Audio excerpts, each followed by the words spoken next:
Imagine this. You're at home in rural Wyoming, watching television late at night. Suddenly, the screen flickers and your program disappears. In its place appears a peculiar image, a pale, mannequin-like head against a black background. Its features are slightly off, creating an immediate sense of unease. Text appears on screen. We present images that are going to make you feel strange. The head begins to sway, almost imperceptibly at first. Then more text. Special message for you. This is the scenario described in what would become known as the Wyoming Incident, an alleged television broadcast interruption that supposedly occurred in the mid-2000s, entering internet folklore and evolving into something far more complex than a simple story. Welcome to Vanishing Threads, where we unravel the internet's most intriguing mysteries and digital anomalies. The Wyoming Incident represents a fascinating evolution in internet storytelling, beginning as a creepypasta that transcended its fictional origins to become a participatory experience that blurred the boundaries between fiction and reality. Today, we'll trace its origins, examine its impact, and explore how a simple narrative evolved into something remarkably sophisticated. The story begins sometime around 2006, when accounts first appeared online about a strange broadcast interruption in a rural county in Wyoming. According to these reports, viewers watching late-night television suddenly found their programming replaced by a series of unusual images and messages that continued for approximately 6 minutes. The broadcast allegedly featured several computer-generated, mannequin-like human heads, swaying gently against a black background. Between these unusual visuals, text messages appeared, including phrases like, "You have been chosen," "We just want to play," "You could have saved us," and "Do not ignore our warnings." According to the legend, the broadcast included specific sound frequencies that allegedly caused viewers to experience various physical and psychological effects. Some accounts claimed people reported headaches, nausea, and an overwhelming sense of unease that persisted even after the television was turned off. The broadcast supposedly concluded with a final message, "We will return soon," before regular programming resumed. According to the story, local authorities received numerous calls about the incident, but no official explanation was ever provided. Here's where the story takes an interesting turn.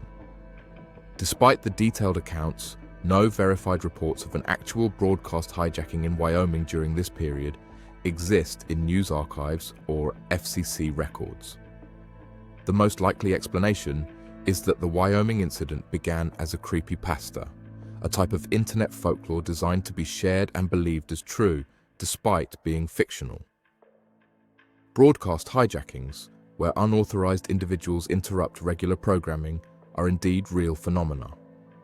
The most famous example is probably the 1987 Max Headroom incident, where unknown individuals briefly interrupted broadcasts in Chicago.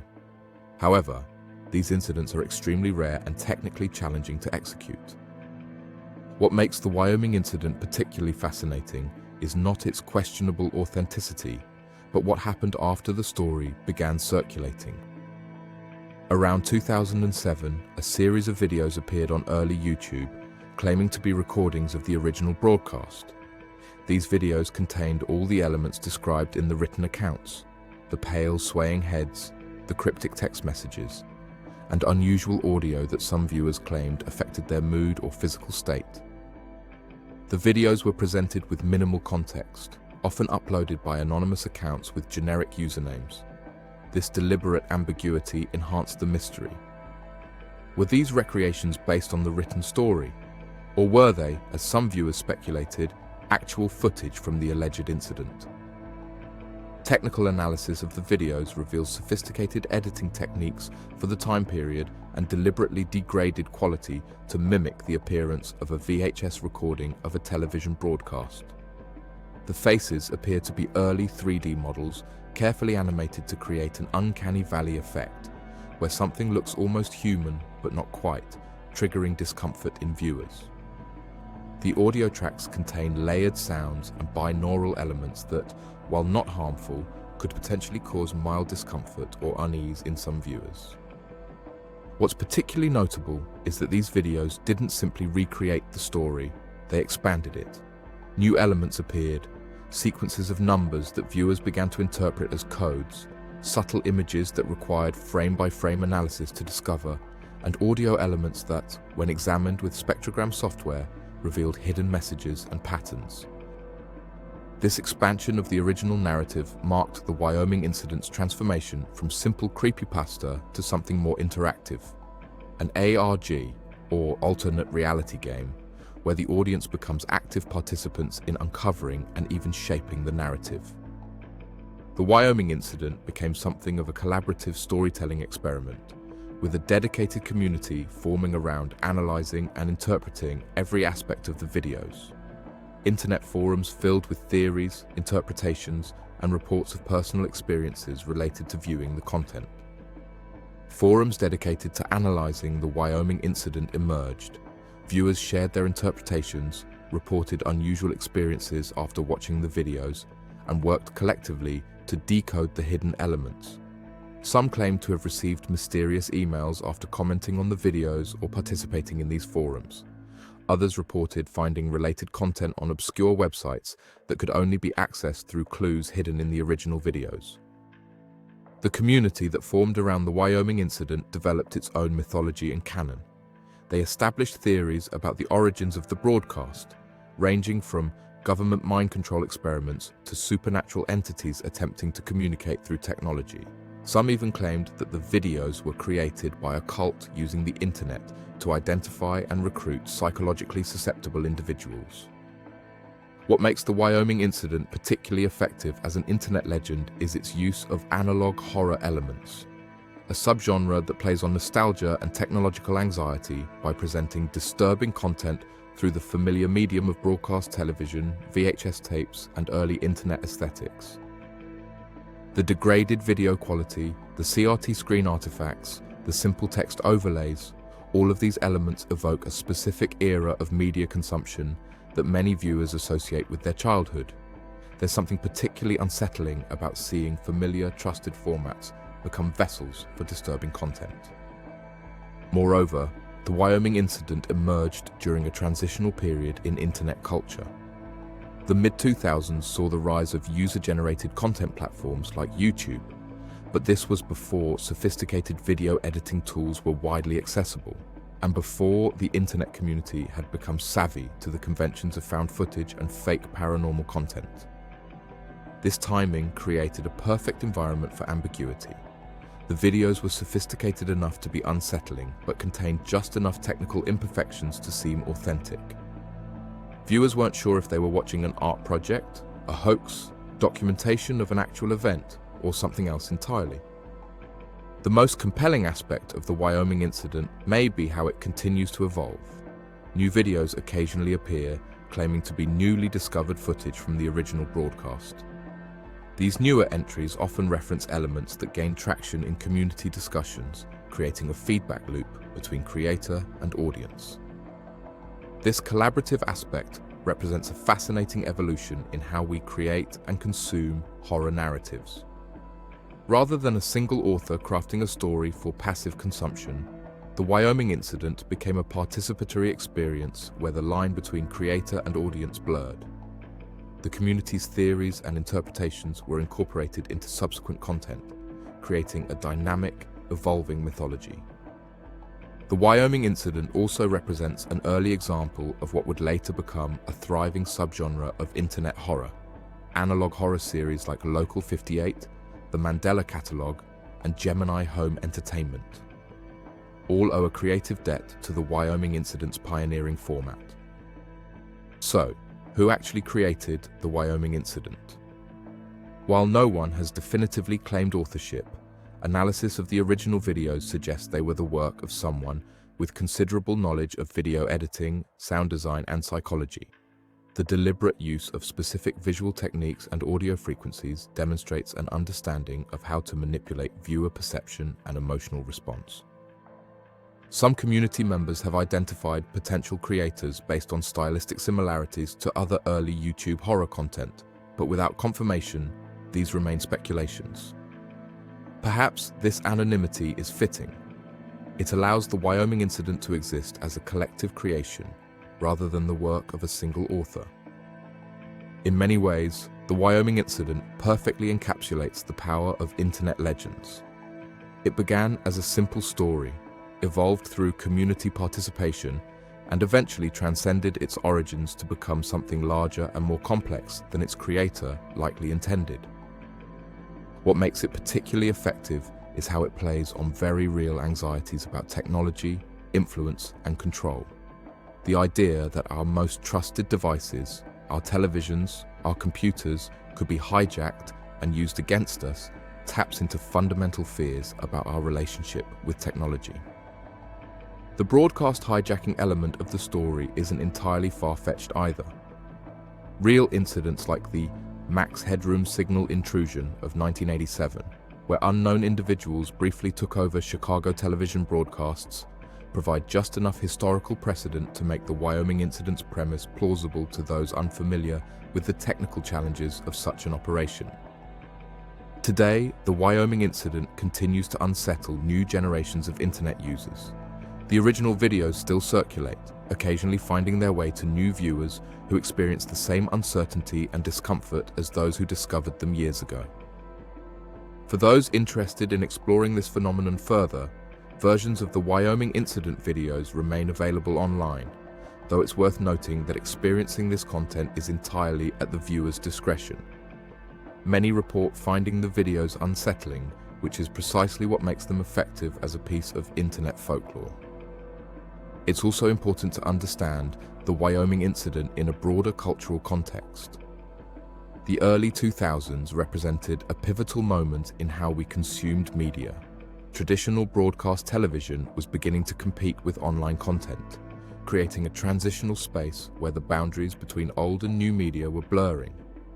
The Wyoming Incident plays on this tension, taking the familiar format of television and transforming it into something uncertain and potentially threatening. This period also saw significant public concern about subliminal messaging and media manipulation. The idea that images or sounds could influence viewers without their conscious awareness was a common topic in popular culture. The Wyoming Incident cleverly incorporates these anxieties, suggesting that the broadcast contained elements specifically designed to affect viewers psychologically. The legacy of the Wyoming Incident extends far beyond its original iteration. Contemporary creators continue to draw inspiration from its approach, particularly in the growing analog horror movement. Series like Local 58, created by Chris Straub, expanded on the concept of hijacked television broadcasts with a more sophisticated narrative framework. The Mandela Catalogue by Alex Keister uses similar visual techniques to create an uncanny atmosphere, and Gemini Home Entertainment by Remy Abode incorporates the degraded VHS aesthetic that the Wyoming Incident helped popularize. What all these successes share is an understanding of how to use familiar media formats to create a sense of unease. They recognize that horror is often most effective when it infiltrates spaces we consider safe and predictable. The educational value of studying the Wyoming Incident lies in understanding how internet communities form around shared experiences, even fictional ones. The collaborative analysis, theory crafting, and creative expansion that surrounded the Wyoming Incident represent a fascinating case study in participatory media culture. From a technical perspective, the Wyoming Incident also demonstrates sophisticated awareness of how visual and audio elements can create psychological effects. The deliberate use of certain color combinations, the subtle animation of the faces, and the layered audio tracks all contribute to the video's impact. While these techniques aren't harmful, they show a nuanced understanding of human perception that makes the content memorable. Some media scholars have pointed to the Wyoming Incident as an early example of distributed narrative, stories that unfold across multiple platforms and rely on audience participation to develop. Rather than a traditional linear narrative with a clear beginning, middle, and end. The Wyoming Incident created an open-ended framework that invited viewers to become co-creators. The question of authorship remains one of the most intriguing aspects of the Wyoming Incident.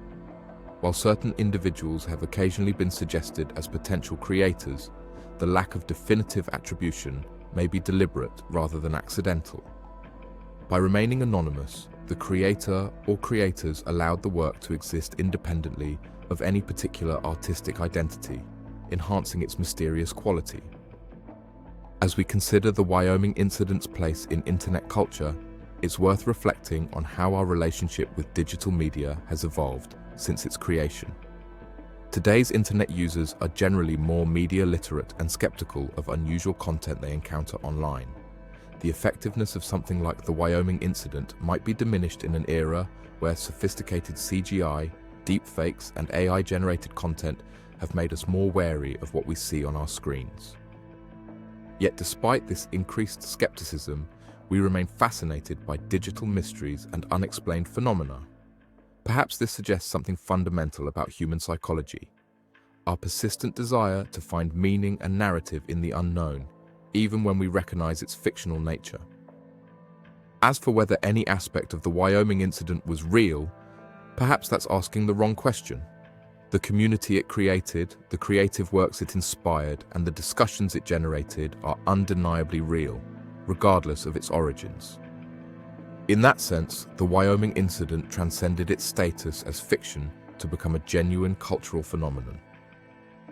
In the landscape of internet legends, the Wyoming Incident stands as a fascinating example of our collective ability to create, share, and evolve stories that resonate with our deepest anxieties. It reminds us that in the digital age, the line between audience and author has become increasingly blurred, and perhaps that's what makes these modern myths so compelling.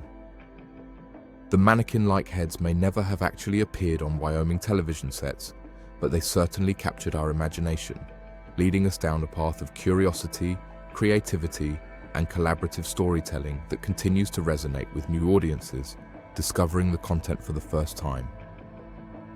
Next time you notice your screen flicker unexpectedly or catch a glimpse of something unusual in your peripheral vision while browsing late at night, you might think of the Wyoming Incident.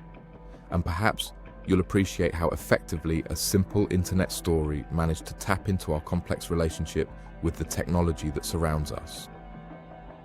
If you enjoyed this exploration of the Wyoming Incident, please like this video, subscribe to Vanishing Threads, and hit the notification bell so you don't miss our next journey through the fascinating world of internet legends and digital anomalies.